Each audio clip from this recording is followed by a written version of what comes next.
croeso mawr I bawb. Diolch yn fawr iawn I chi gyd am wneud yr amser yn y dyma. Thank you very much for making the efforts and to come here this morning. I'm really excited. We've got really exciting presenters, so I'm sure by midday we'll have learned lots. Thanks again for joining. As Sian says, this is the start of Youth Work Week, and the sun is shining, so it's certainly a good omen. So we're just going to do a quick run through of the kind of programme for today. We've got 4 case studies, really kind of showcasing the depth and breadth of the reach between youth work and other parts of the education system. It's absolutely about building on what's strong. There's some really great examples here, and really for us, we wanted to be thinking about how we can make those accessible across all of Wales. Plenty of opportunity also for us all to be part of contribution. So there'll be a breakout room and a Jamboard session, and there'll be a question and answer session at the end. From the feedback we have today, Sian and I will then take all the thoughts away, and we plan to put that together into a forward plan for our work programme for the next 12 months. So every contribution will be considered as part of that forward plan. Can we move to the next slide, please? So this is the kind of the objective or outcome for the day. It's really important to note that we're not suggesting youth work and education system aren't working. Clearly they are, and there's some great examples today. What we are trying to do is really think about how we can create some sustainable opportunities across all of Wales, and start to explore maybe what works, and what are the key ingredients that could make that work that we could consider across all of Wales. We want to highlight some collaboration examples. We've got 2 fantastic videos to also showcase the work today, one at the start and one at the end. And we really want to think about how we can create some sustainability in our future structures. Next slide, please. I'm going to hand over to Dyfan. Diolch Deb, bore da bawb. Felly jyst chydig o gefndir i'r drafodaeth heddi rhai o'ch chi falle sydd ddim yn ymwybodol a bach o gyd-destun. Cafodd adroddiad terfynol o bwrdd gwaith ieuenctid dros dro I gyhoeddi nôl yn 2021, a oedd yr adroddiad hwnnw'n cynnig 14 argymhelliad gyda'r nod o sicrhau model cyflawni cynaliadwy ar gyfer gwasanaethau gwaith ieuenctid yng Nghymru. Ac ers hynny, ni wedi bod yn gweithio'n agos gyda'r bwrdd gweithredu strategaeth gwaith ieuenctid, a mae Deb a Sian ac aelod eraill ar y bwrdd yna ers 2022 wedi bod yn gweithio gyda ni ddatblygu'r argymhellion hynny a'i rhoi nhw ar waith. Mae'r gwaith hyn hefyd yn cael ei gefnogi gan 5 is-grŵp sy'n gweithio'n agos gyda'r bwrdd, gyda chynrychiolaeth eang o'r sector ieuenctid a phartneriaid eraill, a diolch yn fawr I bawb sy'n rhan o'r trafodaethau hynny. Felly, cyhoeddodd y Gweinidog Addysg Blaenorol ddatganiad nôl ym mis Rhagfyr llynedd 2023 yn crynhoi'r cynnydd hyd yma ar y gwaith hwn, a nodi camau allweddol i'w cwblhau yn ystod yr flwyddyn hon. Ac ymysg y camau allweddol hynny, mae yna 3 blaenoriaeth wedi cael ei nodi.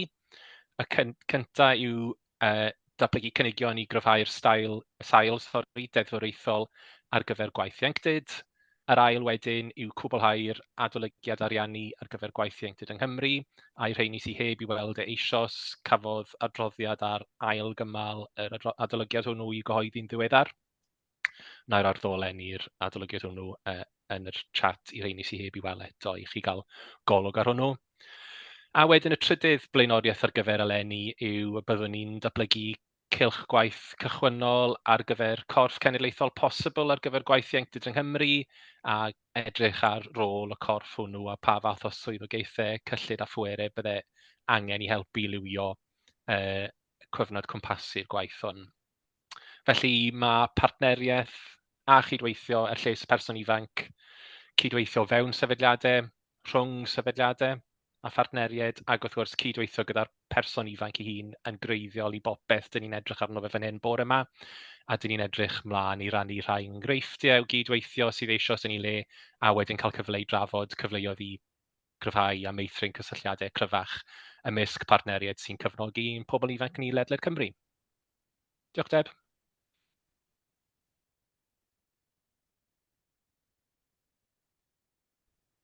Thanks, Dyfan.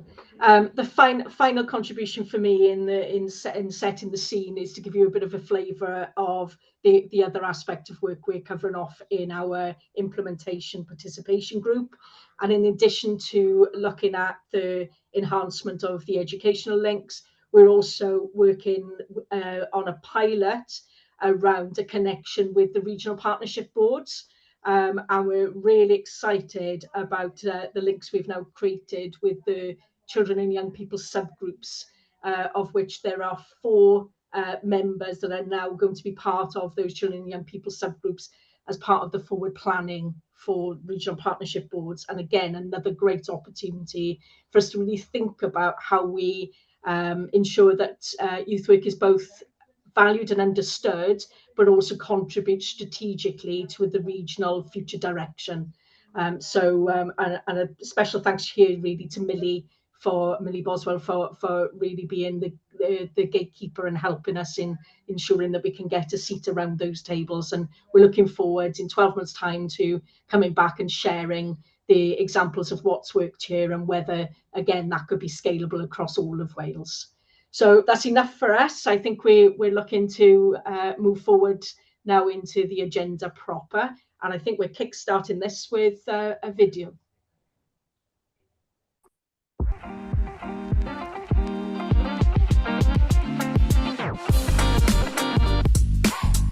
The opportunities I've had are once in a lifetime, and I just think all young people deserve to have a chance. The youth work sector to Wales is so important and so vital. Y prosiectau yma yn ffordd I bobl ifanc godi hyder nhw a ddefnyddio Cymraeg nhw mewn cyfle hwylus.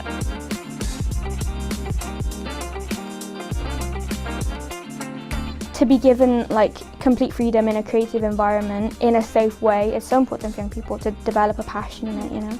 It's about changing mindset, empowering young people to realise they can do anything they want to do. It gives them that voice, it gives them that reassurance that, you know, that they are being heard.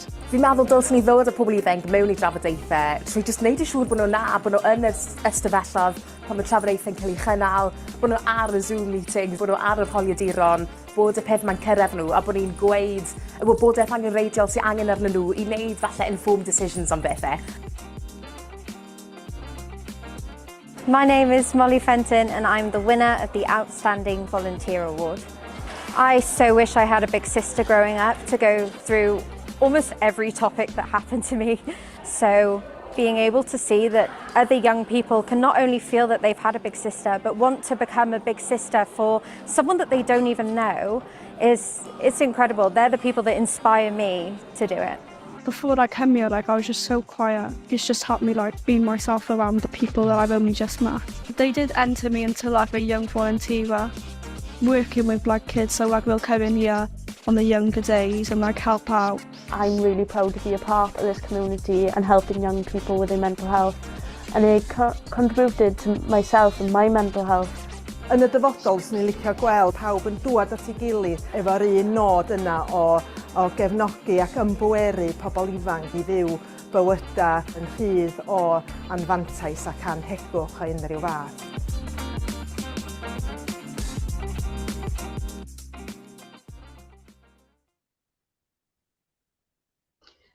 Thank you, and thanks to Kirsty Harrington for making sure that we got that video in advance of today.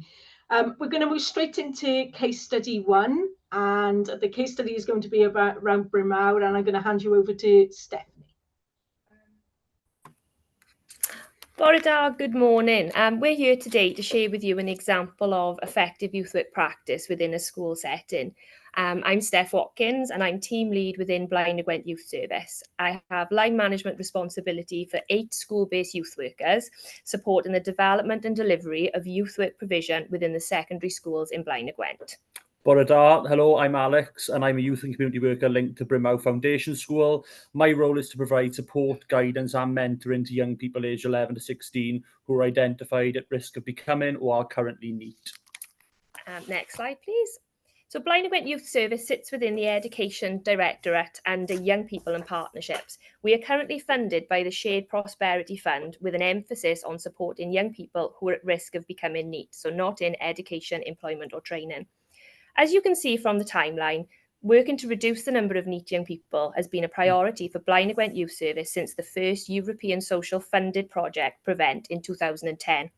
This came after recommendation from Estin to work with partners to secure sustainable improvements in the percentage of post-16 learners in full-time education, training or employment, after the figures in Blaenau Gwent were amongst the worst in Wales. Our youth workers are the lead workers to the most at-risk young people. We have used evidence to demonstrate how our approach works by gaining 2 periods of ESF funding and building on the successes of these projects. We secured the current Shared Prosperity funding until 2025. Next slide, please. So we're a team of 8 full-time youth workers, 2 based in each of the secondary schools, and then myself as team lead. The role of the youth worker within the schools is offered to support, guidance, and mentoring to young people. Delivery methods are primarily school-based, but can include community support and open access provisions outside of typical school hours. We offer one-to-one, group session, and procured target groups.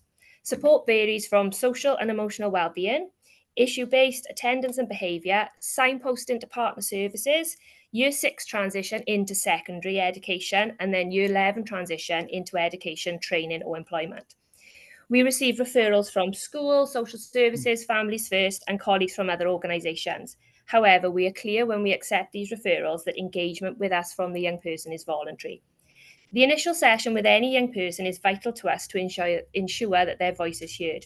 We use the information provided in the referral as a guide and develop an action plan with the young person so that the support is tailored to what they identify as the areas of need. All our youth workers are degree educated and registered with EWC as youth workers.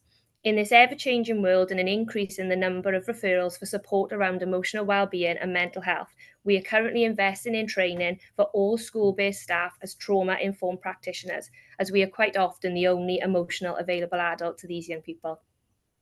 Working in a school setting is important to balance our informal approach alongside formal education. As a team, we work hard to embed ourselves within the school, and although we are an external agency, we are very much part of the school community advocating for the young people. We empower the young people to speak up and have a voice. We offer consistency and a safe space to explore their values, beliefs and worries.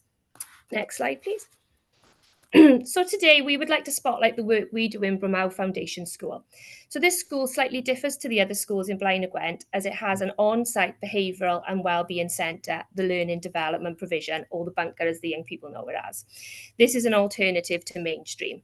Young people are given a bespoke timetable to meet their needs. Our youth workers spend a lot of time working with these young people as they are our most vulnerable. So I'm going to hand over to Alex, who is going to present 2 case studies which highlights how youth work is valued and an integral part of Bramau Foundation School. Next slide, please. So thanks, Steph. I will be discussing 2 real-life examples of how youth work works in this provision in Bramau. So my first case study is a young person I've been supporting for a couple of years. I'm going to identify this young person as Kay. Kay began his time in the bunker or learning development provision in the middle of Year 8 due to deteriorating behaviour in the school environment and within the community. Kay was often excluded for fighting, truanting, not following instructions and so on. He was a regular attendee of our open access provisions such as our youth clubs, so the relationship I had with him had been built prior to this. This was important because I knew Kay struggled to trust other professionals. And although in our sessions, he engaged extremely well. Kay engaged in our group sessions, really learned a variety of life skills, and he behaved appropriately throughout. I could see that Kay and the rest of the group preferred a hands-on approach to learning, and which were why the sessions were tailored to each of their needs.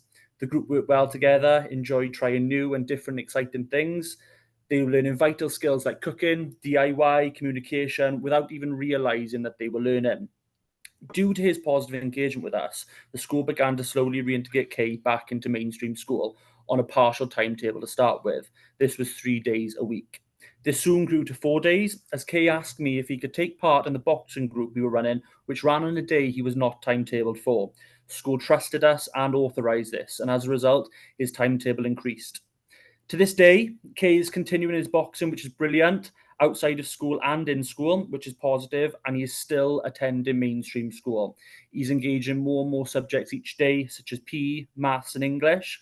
And if we can take a little look at some of the stats I've got on the screen, his positive behaviour at the beginning of the year was only 28%. This has now increased to 57.9, which is a massive jump. So just a little bit of context to that, at the beginning of the year, Kay was only receiving 28% worth of positive points. This has now increased by 40-50%. And also his attendance is continuing to improve to this day from 65%, which is extremely low. And I think we are on now 73 to 79%, which is really positive. Next slide, please. I'm going to be discussing another young person. Again, a real life example of how youth work is working in Brimau Foundation School. I'm going to name this young person Jay. So Jay was accessing this alternative provision due to, again, escalating behaviours in the mainstream school setting.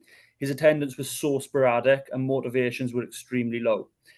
Jay's father was then diagnosed with terminal cancer, which had a profound impact on his emotional well-being and his schooling. So some of the work we did with Jay is that he began to access the youth service group sessions whilst attending this alternative provision. Jay engaged extremely well, formed meaningful relationships with peers and staff, learning new skills, and he even began acting as a positive role model to the younger peers within the group. He opened up very openly about his struggles with school and what he found challenging, and that he wanted a chance to be back in mainstream, ready for year 11. Early into year 11, Jay's father did become ill, which had an effect on his attendance and well-being. I kept in contact with Jay and made several home visits to check on him and see what support he needed during that time. Although Dad was poorly and Jay wanted to care for him, it was vital Jay still had an education and an access to socialisation. I liaised with the school, education, welfare services, social workers to formulate a plan to meet Jay's needs. Jay was attending mainstream school 3 days a week and was doing really well, on track to complete his GCSEs, engaging regularly with myself and other services, and centering support around his post-16 transition. Jay began accessing the local gym as well to improve physical well-being as well as emotional well-being. And I continued to explore post-16 options, where we eventually applied for level 2 bricklaying, which was massive. Some of the successes to this story was that Jay attended mainstream school was what he was wished for, and his behaviour did significantly improve. He applied for further education, and he continued to engage with professionals to support him. Since writing this case study, I will share with you all that Jay's dad has passed away. The support will continue, and I will still be keeping in contact regularly, even though Jake is now off school role. But I will continue to help bridge this gap in other youth support services that we offer, so he is supported in the next stages of his life. Thank you very much for listening. I'm going to hand back over now to Steph. Next slide, please. Thank you very much. As Alex just mentioned, Jay will now be supported by some of our other teams, which is the targeted interventions that the youth service offer. So we've got our youth homelessness prevention team, working to raise awareness of youth homelessness and challenges with accommodation, develop independent living skills and resilience. We have our YEP team with a primary focus on disengaged and marginalised young people, such as electively home-educated young people, and then Positive Futures. So this provides an out-of-school alternative curriculum and community referral scheme for young people on the cusp of permanent exclusion or on the cusp of going into the criminal justice system. We are committed to offering a holistic approach to meeting young people's needs and how they may impact school. So depending on the young person's circumstances, our team may work jointly with some of the ones that we've mentioned, each focusing on different areas of need, or it could be a referral into the 11 to 16 team. So for example, a young person transitioning from EHE back into mainstream, or an exit from, like Alex just explained in the case study. Next slide, please. So this is a slide that we just wanted to give some feedback to show further examples of how our work is recognised. So the first one is a quote from a young person that Alex works with in the bunker. Just wanted to say thank you for getting me to the end of year 11 and always pushing me to do my best. I don't think I could have done it without your support. Thank you for everything. The next one is parent feedback from case study K. Thanks for the feedback on K. Great news. Can't thank you enough for everything you're doing for him. Really appreciate it. And then the final one is from the learning development teacher. The youth workers liaise extremely close with both pupils and staff. All stakeholders have built excellent rapport and relationships. The positive results speak for themselves. Next slide, please. So this is just further evidence of what we've achieved in the last year. So across the whole team, funded by SPF, we've signed up a total of 327 young people. 99 of these are from Brumau, which makes up 30% of our total. We've claimed 365 outputs, which include supporting young people to access additional services, actively participating in education, volunteering opportunities and gaining a qualification, and a further 226 outcomes, such as increased employability skills, completion of a youth service course, support into further education, or supported into employment. Next slide, please. This slide just gives a little bit about the post-16 work that we do. So as mentioned, our work has an emphasis on supporting young people who are at risk of becoming NEET, and this feeds into the youth engagement and progression framework. So on this slide, you can see the robust processes that we have placed from a ground-up approach via the youth workers through to a strategic level. This is all underpinned by partnership working. So the YETF is managed through a post-16 partnership board chaired by our service manager for young people and partnerships. This leads to the Raising Aspirations group, which is the strategic NEET partnership which oversees the work of our EPC. We then have practitioner groups such as the Early Identification Toolkit reviews and vulnerable learner subgroups, which are in place to ensure we are working with the most vulnerable young people. Through this, we gain a better understanding of their needs, put appropriate support in place and monitor their progression. Young people identified through this process are offered enhanced transition support. This will include visits to college, training providers, we support with applications, travel grants, EMA, and everything else that comes with the transition into ETE. If a young person is not quite ready for employment, training or education on leaving, then we've got the 16 to 25 team that can offer further support, which assists with the tracking of a young person post-16. All post-16 providers are active partners throughout this whole process. We have representatives from services at all levels, ensuring that support is delivered in a joined up and coordinated way. Our youth workers work really closely with colleagues in further education arena, ensuring a smooth transition for the young people. We maintain contact for a few weeks after, and also we run specific 16 to 25 open access groups, both in the day and in the evening, one of which actually takes place in Blaenau Gwent Learning Zone, which is our local college. Next slide, please. So what's next for our young people in Blaenau Gwent? So the young people have said to us that they want to feel connected to the wider school and regularly tell us they want to reintegrate back into mainstream. So whether this is fully or just attending a few lessons. So our youth workers will continue to advocate for the young people to ensure this happens. They tell us that they want more opportunities to try new things and venture outside of Blaenau Gwent. We are looking at extending our DAV offer, procuring day sale opportunities through Challenge Wales, and this year we've made sure we've allocated further budget for trips and residentials. The funding, the future of SPS is unknown after March 2025, so our senior leadership team are actively exploring other funding options to ensure we can continue to support the young people. And then from education, a concern raised in Blaenau Gwent is the growing number of young people needing a bespoke package of support similar to what is offered in the learning development provision at Brumau. Schools do not have the staff or funds to keep up with this demand. We are exploring the needs for a youth work-led alternative provision, which is off-site with a focus of supporting young people to develop resilience to manage the challenges in their lives so they can remain in school full-time. Next slide, please. And that's us. Thank you very much for listening. Diolch yn fawr. Oh, thank you so much, Steph and Alex. What a fantastic start to the webinar, and diolch for sharing so passionately your journey. We're going to move straight on to case study 2, if that's okay, and that's going to be led by Martin Gunter. Martin, over to you. Thanks, Deb. Bore da pawb. Morning, everyone. Appreciate your time this morning. Can we have the next slide, Tanya? Sorry. I'm Martin Gunter from the Enrichment and Engagement team in education at the Welsh Government. Our team has a wide focus on supporting equity in education broadly, but a particular focus is on supporting young people and their families through the Community Focused Schools programme. So you'll see from the infographic that we just popped up that the Welsh Government's ambition is for all schools in Wales to be community focused schools. As you'll see, there's some pretty striking numbers at the top of the page. So the ethos here is to help schools respond to the needs of their communities, building strong partnerships with families and collaborating effectively with other services, most importantly.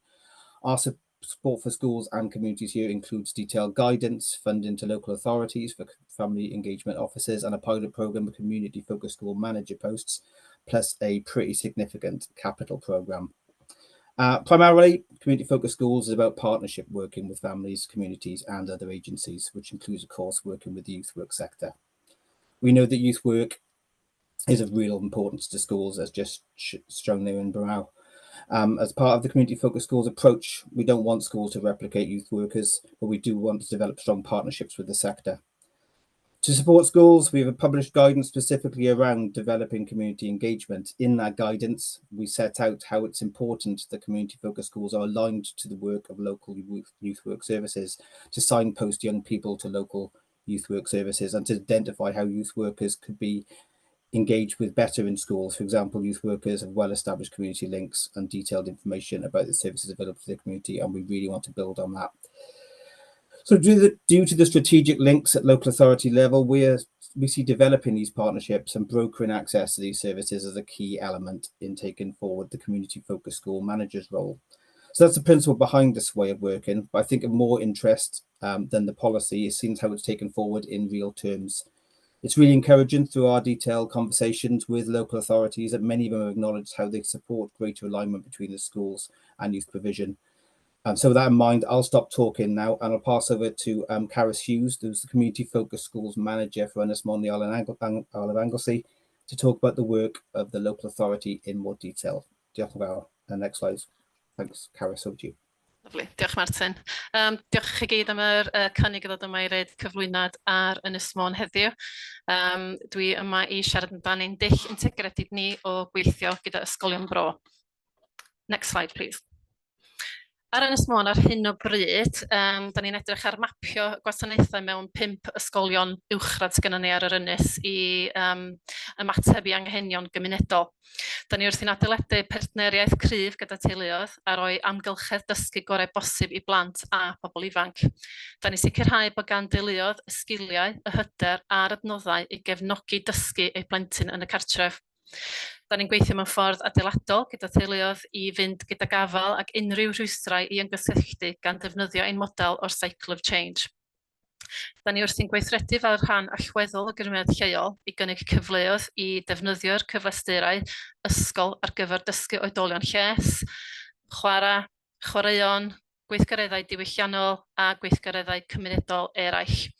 Mae ymyrraeth cynnar ac atal yn sicrhau bod y plant yn cael profiad da yn yr ysgol, yn y cartref ac o fewn eu cymunedau. Next slide, please. So, ar hyn o bryd, cyd-destun lleol ni ar Ynys Môn ydy fod yr uwch-arweinydd wedi creu diwylliant cefnogol o rhan darparu'r ysgolion Bro yn unol a chyflwynio'r fframwaith ymgysylltu a dirluniant ieuenctid. So, yr YEP framework oedd yn cael ei drafod yn yr adroddiad o fymlaen ni. Mae'r gyfrifoldeb am gwasanaeth ieuenctid, y Community-Focused Schools a'r Youth Engagement Framework wedi symud o wasanaethau addysg a dysgu i eistedd yn gwasanaethau plant a theuluoedd hi yn Ynys Môn. Yn yr 18 mis dwytha, da ni wedi penodi uwch-reolwr integredig, rheolwr EPC a Community-Focused School Manager ynghyd â cydlynydd pobl ifanc digartref. Da ni'n gweithio ar hyn o bryd hefyd tuag at ynys wybodus o droma erbyn 2025. Dwi'n gobeithio bod pawb yn bob yn gymuned yn gallu siarad iaith droma. Next slide, please. Just tipyn bach o strwythur i chi fan hyn o beth sydd gennym ni o dan gwasanaethau ieuenctid y plant, lle mae'r cefnogaeth yn dod o'r top i lawr i'r gwylod.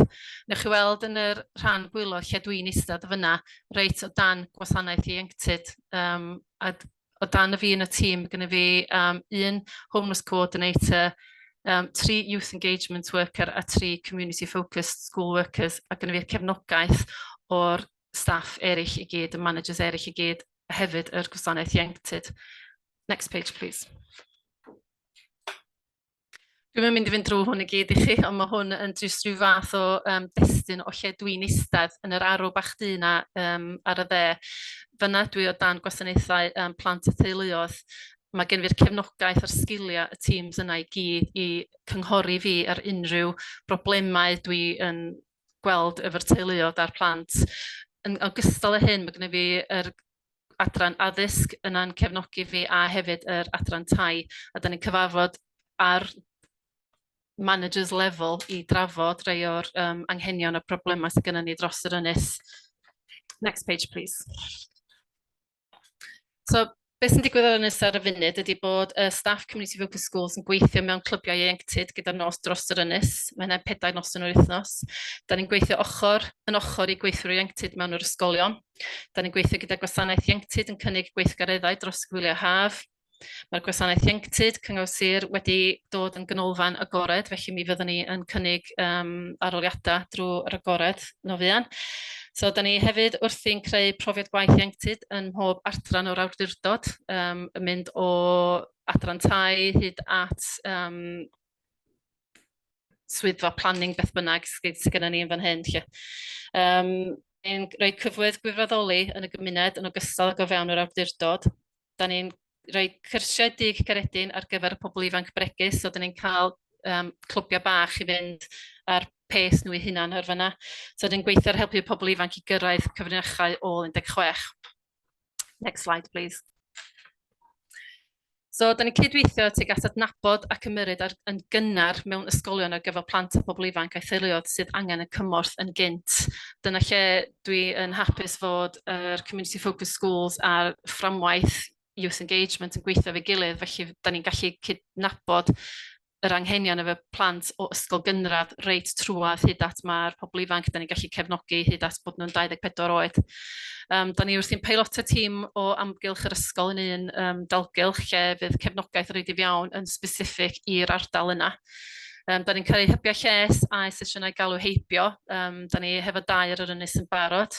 Da ni'n dosbarthu'r gyda'r nos ac ar y berwythnosau i pobl ifanc ag i rhieni, rai sydd methu mynd i'r ysgolion, so fyddwn ni'n ffocwsio ar coginio, mathemateg, garddio ac yn y blaen. Mae'r staff Community Focused yn gweithio mewn clwbiau ieuenctid gyda'r nos mwyn cael adnabod y plant a sut maen nhw'n ymddwyn yn y gymuned gyda'r nosau penwythnosia. Da ni wedi creu model ni'n hunan o gweld beth ydy barriers i'r pobl ifanc yma, a mae hynna yn includio'r the cycle of change, values and strengths, goals and barriers, a da ni'n edrych ar scaling o lle mae y person ifanc ar 1 i 10. Sleid nesaf, sgwch na. So, yr camau nesaf da ni'n cymeryd ar Ynys Môn ydy parhau y datblygu'r model integredig ar gyfer ein fframwaith, digartrefedd ieuenctid ac ysgolion Bro Ynys Môn gyda gwasanaeth ieuenctid plant a theuluoedd. Da ni'n diweddaru ar ISPs o Information Sharing Protocols i gryfhau gweithio multi-agencies. Da ni'n datblygu'r model i fynd yn gynhwysol. Da ni'n treulu'r tîm o amgylch yr ysgol yn ysgolion eraill, a da ni'n parhau i datblygu mannau diogel. Ac ar hyn o bryd, da ni'n uwchgilio'r tîm ni yn bellach. So ar yr ynys ar hyn o bryd, da ni yn reit ffodus o cael tîm o fewn y gwasanaeth yma i gallu cael y cefnogaeth i gyd i symud ymlaen. Diolch yn fawr iawn i chi am eich amser. Thank you. Diolch, Carys, Martin. Thank you so much. Another really great example of partnerships and collaboration coming together and really kind of focusing on children and young people. So diolch for that. Thank you for bringing it to life. We are actually slightly ahead of time, which does surprise me, but fantastic. We are going to move straight into the Jamboard session now. I would suggest we stay to the 15 minutes because it'll give us a little bit of a buffer later. You'll automatically be allocated a Jamboard session. Tanya, is there anything else we need to share in terms of technology before we break out into the Jamboards? A link to the Jamboard has been shared on the meeting chat, so as soon as you go into your room you can click on that link and then you can find the room that you're in, and then you can start filling that in but there will be a host for every room as well who will give instructions.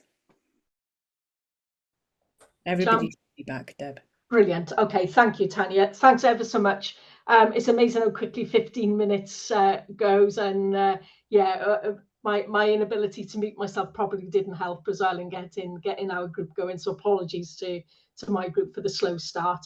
We're going to move straight into case study 3, which is going to be Mark and Emma. So I'm going to hand you over to Mark and Emma from now. Thanks, Deb. Can I just start by saying I was really enjoying that professional conversation, and I'm sure colleagues were as well, and time did fly by. So let's hope the next 15 minutes also fly by. It's a little bit of a double act this morning, but thanks to the IPG for inviting us today and give us the opportunity just to share some of the work. I'm going to talk more general, and then Emma's going to give us a little insight to the work we've been doing specifically for youth work. Well, first and foremost, I just wanted to say that the National Academy for Educational Leadership was established as a strategic organisation by Kirsty Williams in 2018. So thank you for your vision, Kirsty, if you're online with us still. Identifying leadership as a key driver of change and a long-term strategic priority. It's central to the education reform journey that's set out in our national mission. High standards and aspirations for all. So from what is now a reasonably well-established and well-positioned networked organisation, you'll see by the team picture there, it's small but perfectly formed. And we are here to ensure that leaders in schools, post-16 and youth work, so the educational sector, are prioritised, supported and developed. And we've sought to achieve this in 3 key ways. The first one is about bringing coherence to the professional learning for educational leaders. We've established a peer-led endorsement process that quality assures the professional learning provision for leaders. That ensures that it meets high standards, addresses the needs of leaders, and has a positive impact on the outcome of learners. We also publish then an endorsement prospectus, which that helps leaders navigate the complex professional learning landscape, what is out there, with some clarity and confidence. Alongside that quality assurance process, we've introduced an innovation fund. And again, that's for all sectors, but it's to support the development of new professional learning provision where there's gaps, but also to support policy priorities. So that's the first area. The second one you'll see there is where we provide a range of opportunities for educational leaders to come together at a national level to engage in professional conversations with peers from across sectors and geographies. That could be through our Leadership Unlocked webinar series, our annual programme of in-person national conferences, online in-conversation events, or indeed our international blethers, where we work with colleagues from across all sectors in Scotland and Ireland. The other thing that we do in this area is on an annual basis, we appoint a cohort of associates, and they're all currently practicing senior education leaders from schools, post-16 and youth work. And we've now had multiple cohorts of associates have progressed through this system leadership model and are having impacts on the system. The last area is that we use evidence to inform, we seek to use evidence to inform policy and practice. Each cohort of Academy associates, they undertake an in-depth year-long inquiry project in their second year with the focus on our remit, and then they report on those policy priorities. And some that they've worked on and published to date include Welsh in education, additional learning needs, community-focused schools, which was one of our questions in our breakout room then, well-being, and curriculum for Wales. We also commission research organisations and independent experts to conduct new research and analyse existing evidence bases. And some of the, you'll be able to see on our Insight series, you'll be able to see some on system leadership, leading professional learning, More Than a Sticking Plaster, which is focused on well-being of leaders, and innovation in the Welsh education sector. Both of those, both the associate commissions and the research that's conducted by organisations and independent experts, they provide a high-quality evidence-based publications. It's on our website, and they're already being used to help reframe the debate in key policy areas. So that's a whistle-stop tour of the 3 things that we seek to do as a Leadership Academy. I'm going to hand over to Emma, who will give you a bit more insight into the work that we've been doing specifically for youth work leaders. Thanks, Emma. Thanks, Mark. Thank you. So I'm just going to sort of talk briefly about some of the work we've done under Provide Coherence and Quality Assurance firstly, and these are some of the examples. So first of all, I'm going to talk about the Youth Leadership and Management Programme. This has been developed over the last 3 or 4 years when a group of leaders from across the youth work sector met and talked about professional learning. There hadn't been a lot of focus on leadership at that time, and we did some research and looked at a piece of work that I did as part of my master's programme many years ago, and our colleagues looked at that and went back out to the field, and the need was for more professional learning for youth work leaders. So through the National Academy Innovation Grant, we developed the pilot programme.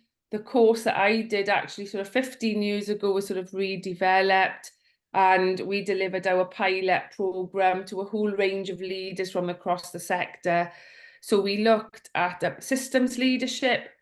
How can leaders work across the sector, looking at sort of different systems, working in a very complex system, looking at leaders looking after themselves and making sure they were sort of being supported to sort of learn and develop, and how they sort of participated in sort of a whole range of sort of different professional learning.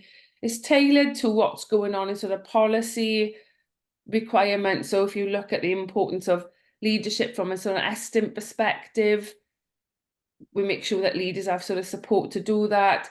We look at working with sort of different partners, collaborating, being a true systems leader. And we've delivered it in South, North and West Wales now, and we've actually had over 53 participants to complete their course, and a number of them are working towards the ILM Level 7 in Leadership and Management.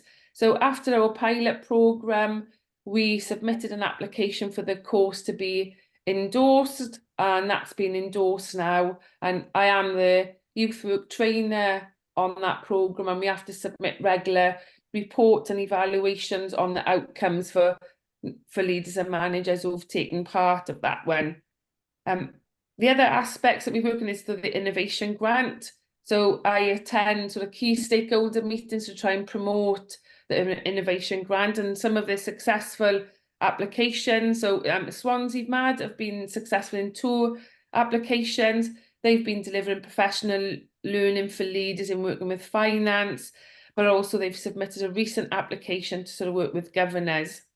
Promo Cymru were also successful in a sort of collaborative approach with sort of primary school, increasing leaders' understanding of each other, but also increasing outcomes for young people, sort of using more sort of digital innovation. And the one that I've recently been working on, I've been working with DARPL's Diversity and Anti-Racism for Professional Learning. I've applied for an innovation grant in collaboration with DARPL. We're looking to develop professional learning resources for leaders within the youth work sector, and we've got a 2-series set of resources, and they'll be sort of published then by December. And then we are looking at developing more of a leadership programme to look at diversity and anti-racism for leaders during the sort of next academic year. So we let you know when they have been completed. As Mark said, if you look at supporting leaders to connect and collaborate, we've got our associate programme. So part of my role is promoting this programme to youth work leaders, encouraging them to apply, increase their confidence, but also increase the diversity of our associate programs. So making sure that youth work is represented from all of the sector, the voluntary maintained sector, and making sure that people are aware of it and submit applications. So I'm going to tell you a little bit more about that in one of the sort of following slides once I've sort of finished up this section. Most importantly is that they are working with sort of key policymakers and leaders to have an impact upon education system, and they are driving change. If you look at the third area that Mark mentioned was around evidence to inform policy and practice. Mark mentioned our Insight series, and one of the pieces of work that I've been working on with Professor Mike Seal, who's a professor in pedagogy and youth work. We've been looking at the curriculum for Wales and looking at how youth work and school leaders can work together to implement aspects of the new curriculum for Wales, and that's going to be published in the next academic year. But if you look on our sort of website, and I'm not sure if any of you attended, there was a joint webinar last week looking at lead and reflective practice in Wales, delivered by, the piece of research was conducted by, commissioned by the National Academy and Education Workforce Council, where it looks at models and concepts in reflective practice, but most importantly on practice that's happening in Wales as well. So we recently, we're getting ready to for our conference on July the 10th, and we are currently looking at young people's attendance issue. And the title of the conference is Reimagine Education Attendance in a Post-Pandemic World. What's important about this is making sure that there's leaders from across the education system, from youth work, further education, work-based learning, and school. So it's leaders working collaboratively together to look at this key national issue and making sure that leaders' voices and young people's voices are represented across all areas there. So I know we've got quite a few educational leaders attending, and you can sort of still sign up for that one. So there's going to be a sort of discussion in the morning around what are the issues young people are facing, what can we do about it as a collective, and then in the afternoon really drilling down into more sort of solutions around that. Other examples of using evidence to inform sort of policy and practice. Previously, we've had a conference on the new curriculum. I presented there along with other leaders, but my section was on how youth work can contribute to the new curriculum. So we looked at different personal learning for young people inside of school and outside of school, but also how we can accredit their learning outside of school as well. Some of the things that I've been working on is case studies, so very much trying to get the youth work sector represented on our sort of website, very evident to see in regards to associate programme, but we've also got case studies on there from sort of Torvine Youth Service, looking at a compassionate approach to leadership, which has supported staff well-being and the professional learning of staff. Our other case studies around from Ceredigion Support and Prevention Service, looking at succession planning, really interesting insight on how they've been working together, yes, developing sort of different pathways and empowerment for sort of youth work leaders. The professional learning they've received across all different types of education work has been astounding. So it's definitely worth taking a look. Some of the other areas I've been working on, and this is really interesting, capturing leaders' journeys. We've had some brilliant leaders submit their sort of their journey into leadership. So Sharon Lovell, who's the chair of the interim board, has done a session with us, and she kicked off Youth Week last week. Rachel Simmons has also been providing us with her leadership journey and presented that last year.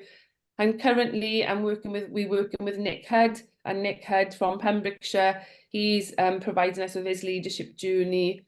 We're also developing podcasts at the moment. We're looking at youth work and youth homelessness, and implementing the new curriculum for Wales. So these are youth work leaders and leaders from within the sort of formal education sector, and we are having that sort of informal discussion, looking at what we can do to create positive solutions to some of the issues leaders are facing there. In regards to professional learning, definitely worth a look.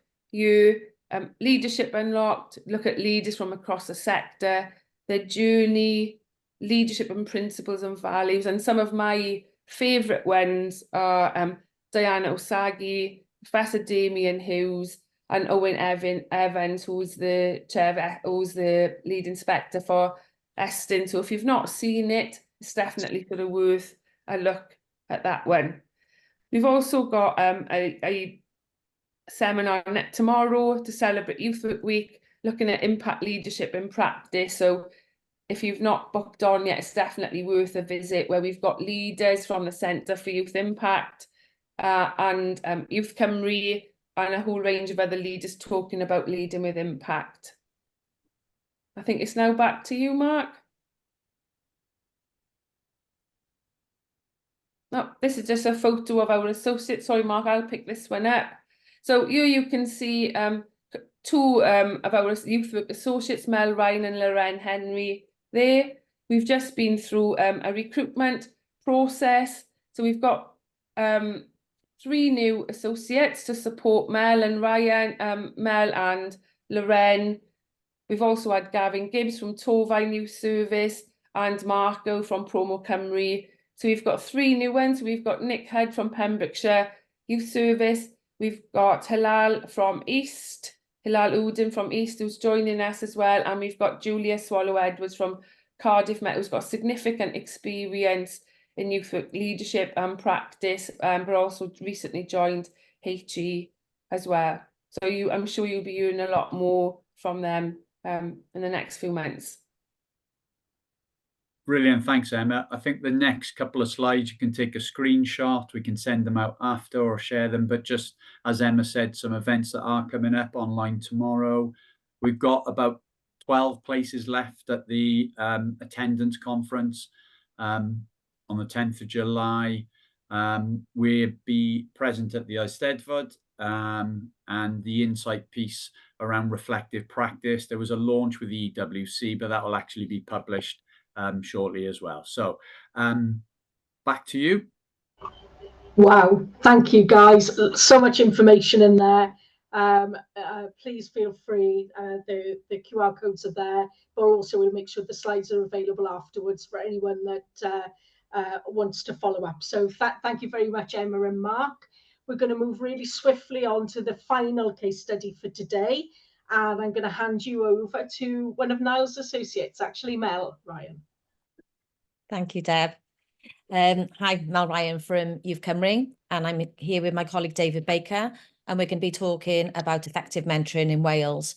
We've got 2 examples to share with you. One that was funded by the Youth Endowment Fund, working with under 18s in schools and in the communities, and another one which was funded by Nationwide, who we worked with over 18 ex-offenders who came out of prison and re-engaged back into their communities, and we supported them to reduce their offending. So in schools, the benefits are enhancing academic performance and engagement within their own communities and their schools, and in the community, supporting young people and their families to strengthen community ties. As part of the 2 projects, we worked with lots of partners by the end of it, but predominantly we started with the ex-offenders programme, our aspiring champions with St Giles Trust and South Wales Police. And through the work that David will talk a little bit more about later, we worked with additional partners through the schools, through teaching and various other methods that we can engage with young people, particularly young people who wouldn't normally engage in this type of service. If we can go to the next slide, please. So just briefly talking about the steps for effective mentoring within the schools programme. So it's important to identify the schools that needed support through mentoring within Wales. It's important to engage with the school staff, and as you know, we all sort of appreciate that they're very busy. They've got lots of sort of focus on academic sort of situation in school, but the young people need mentoring. They needed support that the teachers couldn't always provide. So we were able to step in and support them and enhance the support they were already given in schools. And I think the importance from that was making sure that we put together plans, but we're also flexible within them plans, because things can change within schools, they can change within young people, within their families. If you can go to the next slide. So again, we looked at target areas. We made sure they were engaging with the communities in various ways, and we matched the mentees to the relevant young people. One thing that we wanted to do is not just access young people already engaged in school. We wanted to make sure we were accessing young people, particularly to do with the Youth Endowment Fund, who maybe were disengaged with school and disengaged with youth centres and any engagements within communities. We did this through Facebook and promoted our work to parents, and we were inundated by parents coming to us to ask for support. Once that support was established and a plan was put in place with the young person, we were then able to identify the schools or the areas that we could support them in re-engaging with. If you can go to the next slide, please. So the importance of partnership collaboration. We all got different support needs within our organisations. We all got different expertise. And by coming together to work together across schools, across, for example, the South Wales Police, and even working with parents and things like that, we bring different sort of ideas and practice to the table. It was important to develop those partnerships before we applied for the funding, to make sure that there was that trust within our organisations, and our relationship was embedded before we started this journey. Some of the challenges we had were around GDPR. I think the police would say that was their gremlins, you know, to be able to share information from the police, but to ourselves as well. We had a sort of long trail of GDPR setup opportunities using WASPI and various other sort of methods. But once that trust was established and the system was in place, the work was then progressed really quickly. And then David will talk a little bit more in a minute around the partnership we then established with the probation service as well to support the work we were doing. And it was important to establish these networks to ensure the sustainability of the project while it was running, but also afterwards. If we can have the next slide, please. I won't go through all these, but just again, I sort of covered it a bit. You know, it's important to speak to the right people in the organisations to make sure there's that consistency for communication. The benefit of the South Wales Police, for example, working with ourselves is it was voluntary. So the young people were voluntary working with David and the other mentors to engage in activities as well as the statutory activities they had to engage with probation and South Wales Police. They were given opportunities to do training through the police, but supported by our youth workers, our mentors. So a really sort of collaborative approach to the work that we were doing across the schools and across working with South Wales Police. If you can go to the next slide. So collaborating with the probation service, we provided the support that they couldn't provide on a voluntary basis. And I won't go into too much because I know David will be covering it, but that could be something simple to, you know, how do they get to a meeting? What time have they got to be there? How are they going to get up on time? And sometimes some of their lives are in such turmoil that that small task is really difficult. And it's important that they attend lots of meetings, otherwise they end up back in prison, which is the last thing they want. There was issues around their housing and family networks. So lots and lots of work was done to support them. It was around rehabilitation and reintegration into their communities and engaging in different opportunities that they had, and to reduce the offending rates. If we can go to the next slide, please. And integrating communities of practice. And it's great, you know, to be able to work with community focused schools. And it's so important to build the relationships on a strategic level to make sure that we got the systems in place to sort of make the path for other organisations to work together. It can be quite scary, particularly when you're working with statutory and voluntary, and there's so many different systems in place. But once it's been established, it really does work. So I say, you know, try hard to sort of build those relationships and establish those partners, even though you may go off track at some points because of paperwork and systems, and GDPR is, I think, was our worst one as we went along. But once all that was done, it literally just flowed as it should do. And next slide, please. And I'm now going to pass over to David, who's going to talk about the experience of being a mentor. I just wanted to cover this slide because it's not just about the mentor, it's all the other people that get involved. Can I just stop, David? Is everybody else having difficulties hearing David, or is it just me? Yes. Yeah, it's still not very clear. Shall I take over, David, for a minute? If you can have a look at Thanks, Mel. Yeah, thanks. Thank you. Okay, so as David was saying, you know, it wasn't just about working with the young person and the school and South Wales Police. Once we started working the mentoring, it brought in so many different people who were supporting that young person. So these are just some examples of street-based workers, other youth workers, mental health nurses, immigration service. And it was a minefield of organisations supporting individuals, and it was fantastic having that support, but it was sometimes overwhelming for the young people to have lots and lots of different people involved. By having a mentor, they were that consistent person along their journey. If you can have the next slide, please. So this is an example of a case study of a young offender who was living in a hostel, a frequent drug user. Attendance was very low, didn't have many positive role models, supporting his goals. So through having a mentor, the mentor became a positive role model for them and sort of supported him in looking for other positive role models as well as along their journey. As the mentor was able to support their individual goals. So that was set at the very beginning with each mentee. They were given wellbeing boxes, and that, as you can see there, I think there's a picture there, included lots of different things to support them, and also fixing transport issues. So as you can see, one of the young people was unable to sort of get around, having money for the bus and various stuff like that. So David worked on him on getting a bike donated, fixing it so that they had that sustainable transport moving forward. If you can go to the next slide, please. This is another case study of a community mentee who was living with family, was socially inactive, disengaged with school. Again, the mentee became a positive role model, supporting them in managing their well-being and achieving goals.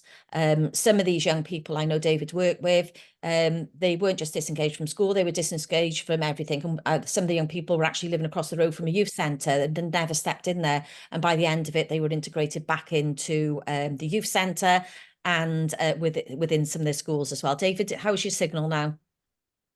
I see how it works. Yeah, so this...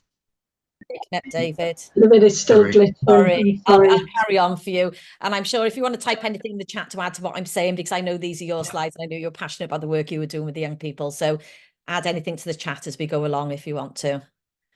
Okay, if we can go to the next slide. So what did the schools say? Many people stood out as being disengaged with school. Many of these pupils lacked the motivation to succeed, self-confidence, and had poor attitude towards school. And this would manifest into disruptive behaviours around the school. Next slide, please. Impact, what did the school say? How did the project help students? So students benefited from having a trusted adult to speak to who wasn't a teacher, help students to gain confidence, enable pupils to gain a sense of self-worth, and allow students to raise their aspirations in and out of school. Next slide, please. So would they use the project? I won't read all these, but, you know, really positive feedback we've got from the schools around the flexibility of the way that the mentors worked around the school day, but also meeting pupils outside the school day as well, if required. And they would definitely use the service again moving forward. Next slide. Probation service. So again, we got feedback from the probation service. working with ex-offenders. And sorry, just reason for this is to talk, because like I said, this is David's slide. So the young person who was working with David had childhood ACEs and from abuse and neurodivergent, and has often had cognitive development issues along with significant substance and misuse problems. David has provided significant practical and emotional support to the young person. He has become an individual and part of the team of professionals and support to manage this young man in the community. And again, it was voluntary engagement. So I think it was one area of this young person's life that he didn't have to be at, he chose to, which made a big difference, I think, to his engagement in the project. Next slide, please. And that's it. David, do you want to add anything at the end if you're able to? Yeah, my audio probably broke. No, it's still breaking up. I'm so sorry, David.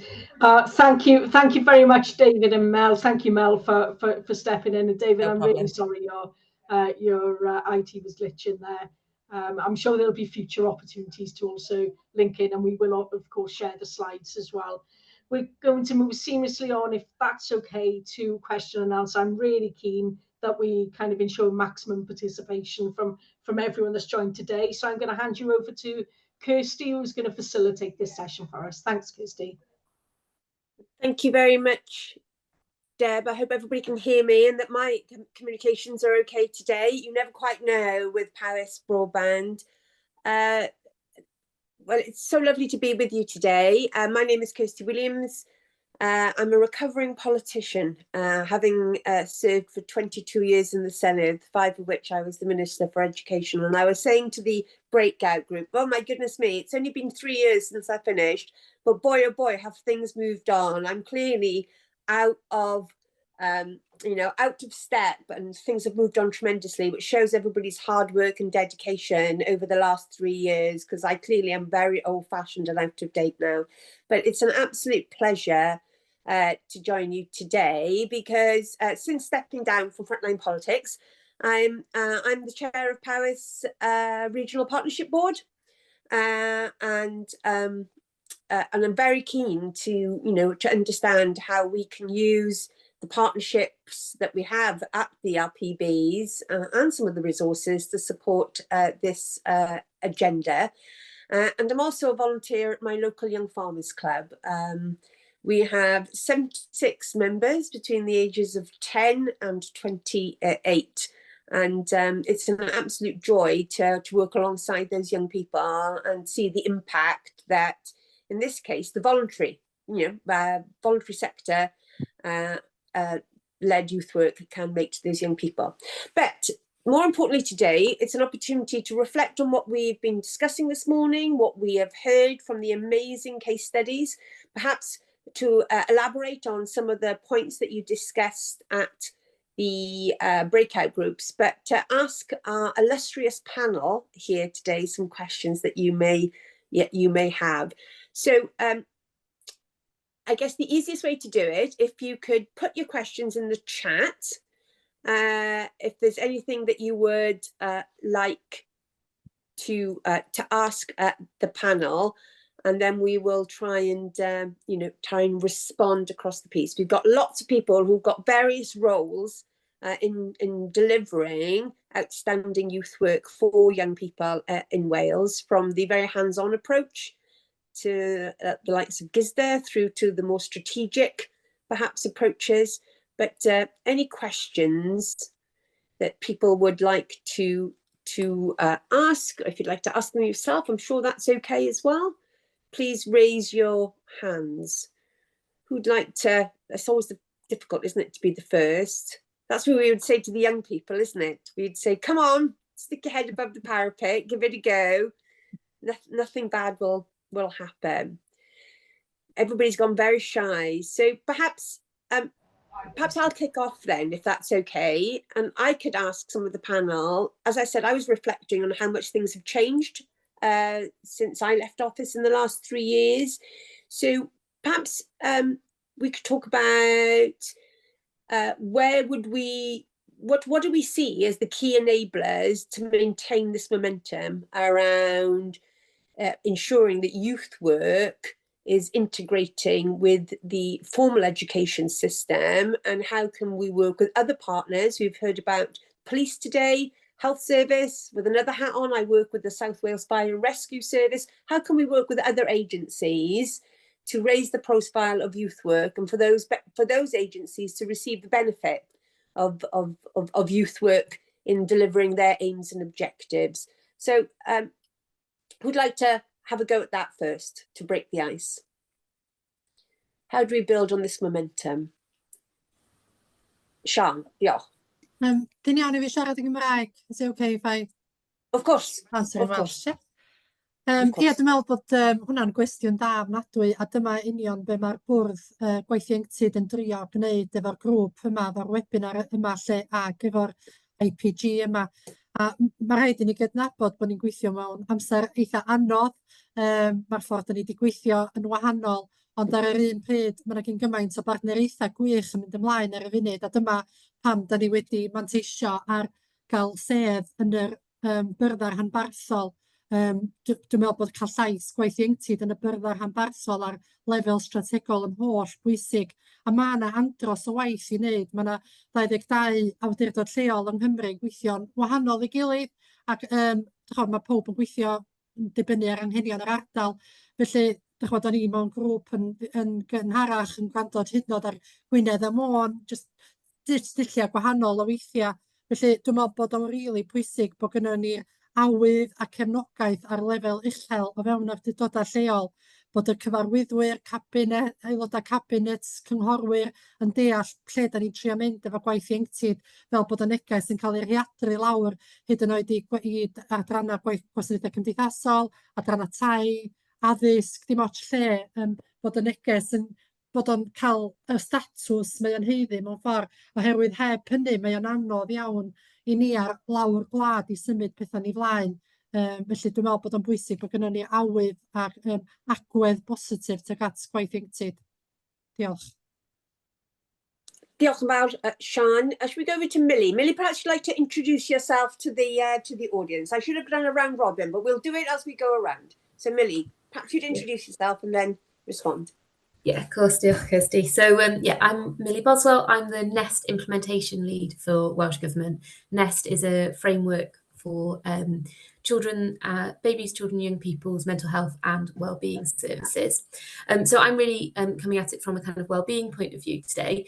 And I think that there's a lot of scope to link up schools' whole school approach to emotional health and wellbeing action plans that every school now has to do with the youth work offer. Of course, we know, and it's been spoken about so much today, the benefits to wellbeing that youth work brings, and we really need to spell that out for schools. And they're having to create these wellbeing action plans. We should be putting youth work, right in front of them and saying, actually, this is a really good tool that you have for helping to achieve those outcomes within schools. And I think the other thing is that was discussed in one of the breakout rooms that I was in was just around schools not understanding the breadth of what youth work has to offer, and again really kind of putting that in front of them. And in fact, in Powys, where Kirsty's coming from, they have a really good model where they bring all the schools and third sector organisations and local authority services together to talk about what's available, what services schools can use. And I think that kind of bringing everyone together and having those conversations can really help, because once schools know about it, they will want to take advantage. Thanks, Kirsty. No, thank you, Millie. And we'll go to Dyfan. Diolch, Kirsty. I'm Dyfan Evans from the Youth Engagement Branch of the Welsh Government. And I think from the discussions we had, echoing what you just said there, Millie, I think it's making the most really the breadth of opportunities so people understand really the variety of what youth work offers. And something we discussed in the group as well was the opportunity for that two-way discussion to happen. So from youth work to other parts of the education system and other partners, but likewise backwards as well in the other direction. And that I know youth work across the board are so open to listening to ideas and working with other partners. So encouraging all partners really to bring ideas to the table, because there's huge potential always to look at different ways of doing things and building on what we already have. And also, finally, I think evidence. We heard a little earlier about the case for youth work, I guess, and the impact that it has. But that can be the data, the hard evidence, if you'd want to phrase it like that. But also the stories. We heard a little earlier, the evidence from individuals of how it's impacted them, the young people, the parents, the Steph and Alex was talking about earlier, that we don't forget that as well, because that's really, really impactful. Diolch o Dyfan. Steffan, and then we'll go to Emma. Steffan. Diolch yn fawr os ydych chi'n mynd i ateb yn Gymraeg. Steffan Williams dwi di rheolwr gwasanaethu Cyngor Gwynedd. Dwi'n meddwl, un peth sy'n bwysig i mi yn sicr bod angen codi ymwybyddiaeth o'r waith ieuenctid tu allan ella'r bybl da ni'n gweithio o ddydd i ddydd. Dwi'n meddwl bod yn amlwg da ni gyd yma yn gwybod yn iawn beth ydy gwaith ieuenctid, ond beth da ni eisiau ydy ehangu'r neges yma i sectorau eraill tu allan i'r bybl da ni'n gweithio ar. Cos yn amlwg mae gwaith ieuenctid yn wasanaeth hynod o bwysig sy'n ataliol ac yn twtsiad ar bob math o sectorau statudol sydd yna, ac yn sicr mae angen dod i raidd problemau yn amlwg trwy waith ieuenctid yn gyngar ar gychwyn y llwybr yn lle bod o wedyn yn mynd yn broblem fwy serious lawr o lein. So dwi'n meddwl bod hynna'n sicr yn bwysig iawn. A hefyd o ran trafodaethau gathon ni gynnar ran yr ysgolion, dwi'n meddwl bod ni angen gwerthu'n hynna'n yn fwy yr ysgolion sydd ni'n gallu cynnig fel rhan o'r cwricwlwm Cymraeg. A mae gwaith ieuenctid yn gweddu'n wych i mewn i'r cwricwlwm, a da ni jyst angen neud y mwyaf hynna rili, allu danos yn gwerth ac roed gweithio pobl ifanc yn yr ysgolion a hefyd pontio mewn i'r gymuned hefyd.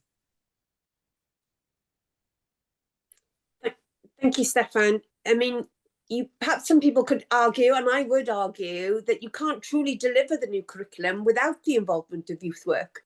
You know, I think a school on its own perhaps, needs that additional input. And I think, there's a real opportunity, isn't there, for other sectors to be able to work with youth services to help inform. So at Powys Teaching Health Board, where I'm the vice chair, we rely very heavily on our Startwell board, which is facilitated by Powys Youth Work to help us reflect on our policies in the health board. Are our policies in the health board meeting the needs of children and young people? What more do we need to do in our organisation to truly understand, how to develop our services, where we're doing well, where we're not doing so well? So, we're really reliant on the ability of our youth workers to be able to help our young people advocate for change and for service development and direction. So there's lots that other services as well as education can gain from building those strong working relationships, and there's much to be gained from it.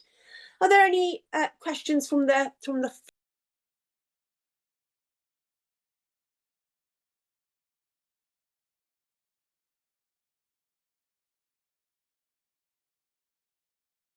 Somebody said in one of their presentations, it's more than just a game of pool, isn't it? That the youth service is involved in. But some people have very old-fashioned, perhaps, or limited ideas about what youth work has to offer. So explaining to schools the breadth of offer.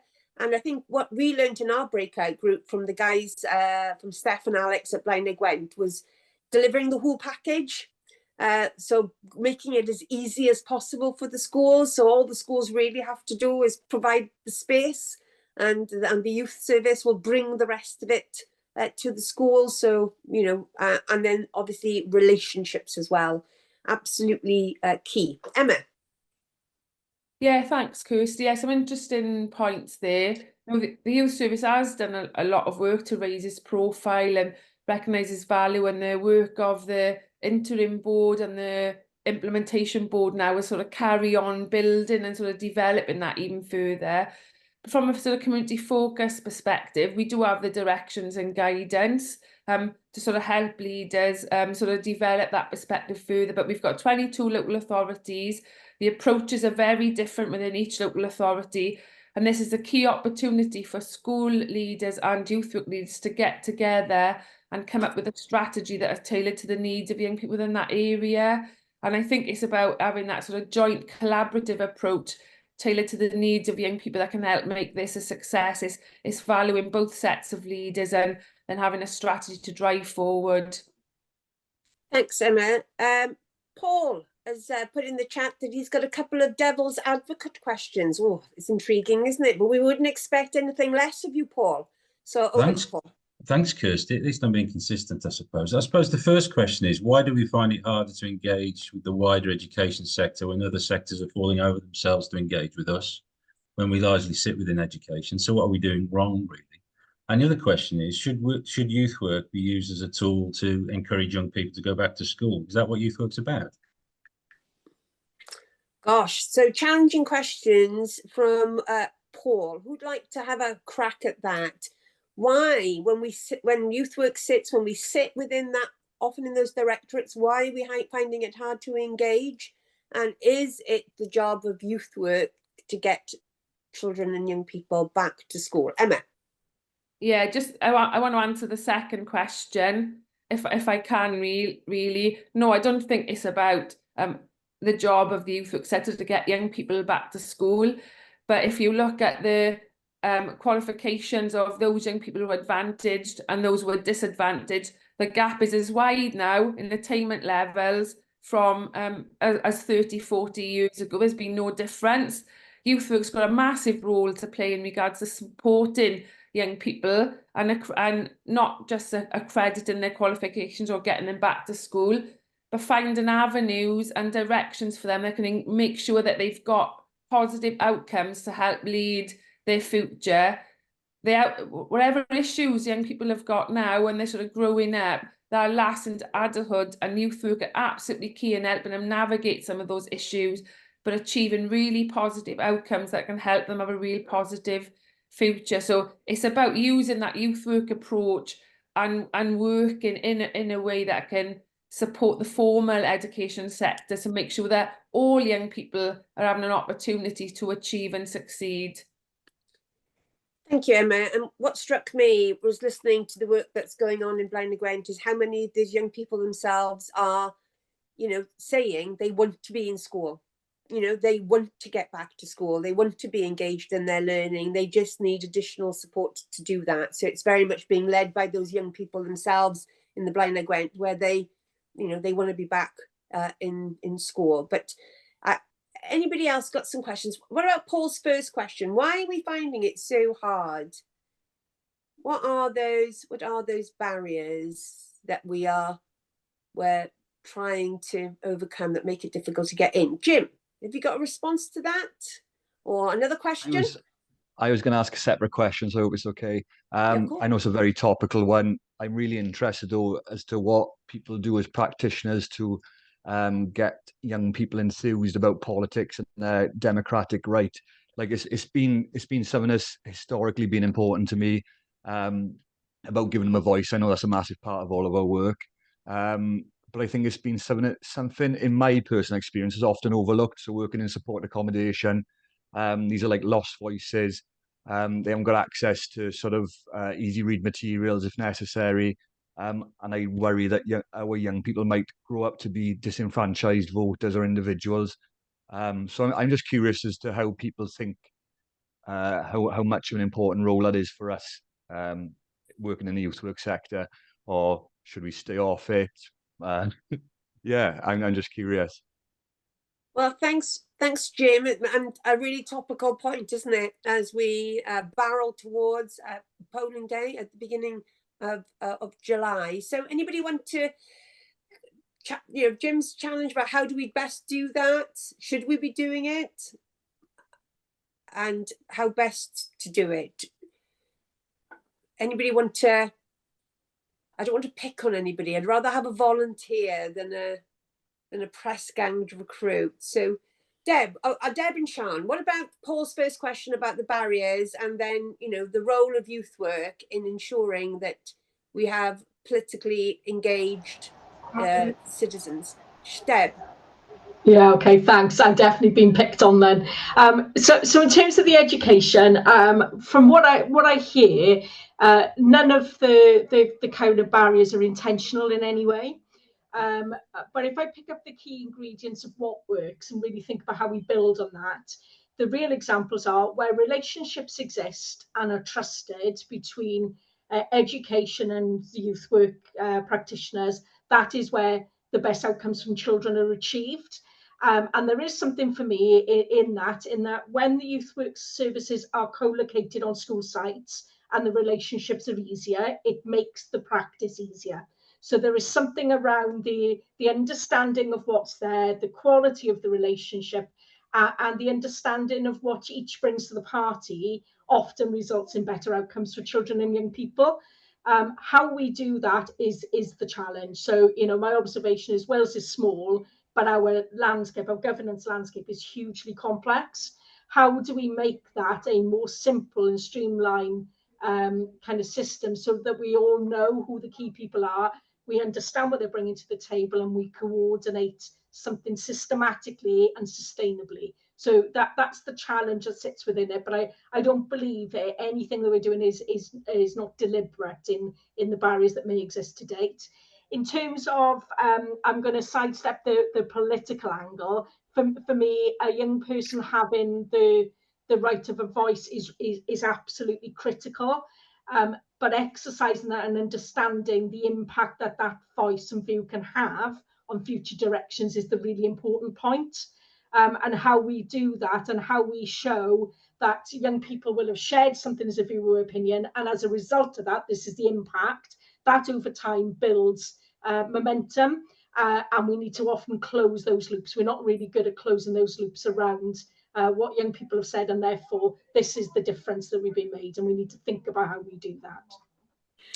Sian, I've been very lucky recently to hear from some of your members in a TICE project. They've been out and about on a international exchange opportunity, and your members are very good at speaking out and advocating for change with your support. Do you have any reflections on how you do it? Is there about encouraging people to have their voice, have their say, and participate in the formal political structures we have?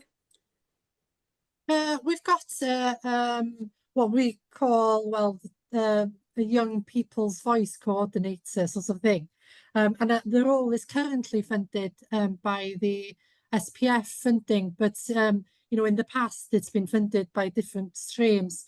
But in a nutshell, we are very passionate about ensuring that young people's voice are heard and that they're empowered in different arenas, and that we help young people to respond to various consultations, any necessarily to do with youth work. It might be mental health, anything really. Last week we arranged our own hustings with candidates for the election next week, and that was really good because all the young people were there and they got to ask questions. And so we are really proactive in trying to encourage young people to understand their rights and just try to promote their voices really as much as we can. But just to answer the first question, it's a difficult one, isn't it, Paul? I'd be keen to hear your view on your own question, really. But I think it doesn't help that youth work sits in different directorates, in different local authorities. And, since I can remember, I can only talk about Gwynedd, the youth services have, moved from one department to another so many times, at least 4 times in the last 20 years. And that doesn't help consistency across the whole of Wales, I don't think. But yeah, Paul, sorry, Chair, I shouldn't do this as Ross, but just, yeah. We'll go sorry. We'll go back to Paul to see what his views are, but we'll hear from Millie first, and then we'll. Yeah, sure. Sorry. No, not at all. No problem. Millie. So just kind of picking up on Jim's question, really, I think it's a really interesting one. I think there some of the responsibility there needs to lie with the strategic leaders that are doing that kind of engagement. So like Sian said, where there are kind of young people's voice opportunities, and where we go out to consultation or engagement or even co-production with young people, we're going back to them and saying, this is the change that has been made or hasn't been as a result of your views, so that actually that interaction doesn't feel one-sided, and that young people get to experience, oh, this is what change making looks like, and when I do say something, it does actually have an effect, rather than it kind of feeling sometimes like it goes into a void and it doesn't change or affect anything. So I think really we need to be following those participation standards, and making sure that we do that return part as well. They give us their time, we need to then make sure we make the time to go back and say, we heard what you said and this is what we're doing as a result of it. So I think we need to hold ourselves to account on that really as well. Otherwise it can be disenfranchising, can't it? Thank you, Maria. Jim has been quick to stress that he keeps off the party politics in his work unless instigated by a child. But I think, you know, that takes us to the question, isn't it, about what is politics? And, you know, we're talking here, aren't we, about giving young people a voice in lots of different ways. And that's not just at elections, but that's about how they can influence their own school, their own institution, their own youth club, their own young farmers club, you know, actually being able to participate and deliver what's important to them in all sorts of different settings, and giving them the skills then that allow them to carry that over into the formal political space when that arises, because they recognise that they've got a role to play in doing that. Paul, Sean set you the challenge. What's the answer to your own question? It's only fair, isn't it, I suppose, throwing it back at me. Very quickly, Kirsty, I think there's 4 things we can do. We can step away and use the energy for something else. Would that be useful for us? Probably not. Carry on doing what we do already, but that's the definition of madness, isn't it? We're going to get the same results all the time. Well, I suppose the third thing is, I suppose, how about a national body for youth work, and give us the clout when we can go into those kind of meetings as a collective, and that way we might be able to influence and shape the future of education more widely in the whole of the education sector. So yeah, those are my answers. I hope they're useful. Thank you very much, Paul. That's great. Are there any other questions that people would like to raise? We've got just a couple of minutes left. If not, I'm going to say a massive thank you to Deb, to Sean, Millie, Davan, Stefan, and Emma. It's been such a treat for me, and as I said, I just feel so enthused to see, you know, the progress that has been made in the last 3 years. And I want to say a massive thank you, diolch o galon, to each and every one of you who's out there making this happen on the ground. It's really inspiring, and let's hope that, you know, we have a really great Youth Work Week, and more people get to hear about the impact that youth work can have on the future of our children and young people. And as I always say, if we get it right for them, we'll be getting it right for our nation. And that's the most important thing. So thank you, diolch yn fawr. Deb, am I handing back to you? Yeah, thank you so much, Kirsty, and thank you so much for bringing it all together in terms of a summary. As you're absolutely right, this is the start of Youth Work Week, and I couldn't think of anything else I'd rather be doing on a Monday morning than being part of kicking that off. So thank you so much to all the presenters for contributing. Our commitment, Sean and my commitment from today, is that we'll go through all of the Jamboard sessions. We're going to look at the themes. We're going to have a go at starting to place those into a forward plan, and we're going to take it back to our next IPG meeting to begin to look at how we move all of those suggestions forward within the next 12 months. Before we kind of move on to the final bit, I just want to emphasise that there are lots of things going on this week for Youth Work Week. Niall have got a workshop tomorrow, which is still, I think you can still register for, but there are lots of other opportunities to join online, so please make sure that you take part or support a part of those. And we're going to finish absolutely in the right tone, and we're going to finish with a video around children and young people, and a further highlight of the impact of youth work. So thank you very much, and we'll finish with the video.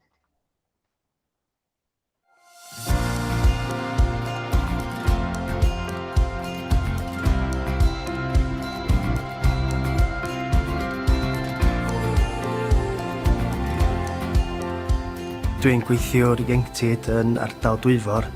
Dwi'n neud beth dwi'n neud oherwydd pan o'n i'n ifanc, o'n i'n stryglo chdi bach, a ni'n bod yn teimlo fatha o'n i'n gallu mynd at teacher, a o'n i'n teimlo fatha bod oedd yn mynd at counsellor chdi bach rhy fformal. Wedyn o'n i'n bod tro'n meddwl dwi isio rhywun fatha yn y canol, a dwi'n meddwl fatha efo gweithio'r ieuenctid fatha, dyn nhw'n gael gweld the teachers, dyn nhw'n gael gweld the counsellors, maen nhw jyst yn y canol chi. A dwi basically jyst eisiau fod yn rhoi dolwyn i nhw be o'n i eisiau pan o'n i'n ifanc. Mae Andrew wedi helpu fi magu hyder lot wrth helpu fynd fewn i weithio efo cwmnïau fatha Fran Wen a helpu fi wneud pethau efo Do Committing Broward. Mae o fatha plentyn ei hun oherwydd mae mor hawdd i siarad efo. Mae'n gallu effeithio bywydau llawer o bobl. Mae'n person mor arbennig, mae'n helpu ni gyda hyder. Mae'n jyst yn gwrando ar syniadau ni ac yn helpu ni datblygu sut y pethau person da ni actually yn a bethau. Mae'n peth mowr yn bywydau ni, cos mae'n gwneud gymaint iddyn ni.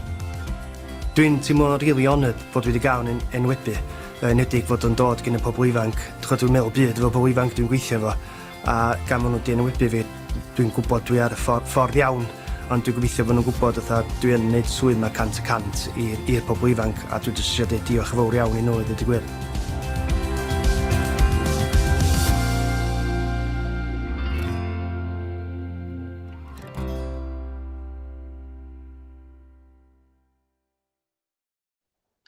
I hope that's a very fitting end. I hope you have a great rest of the Monday. Thank you all for joining.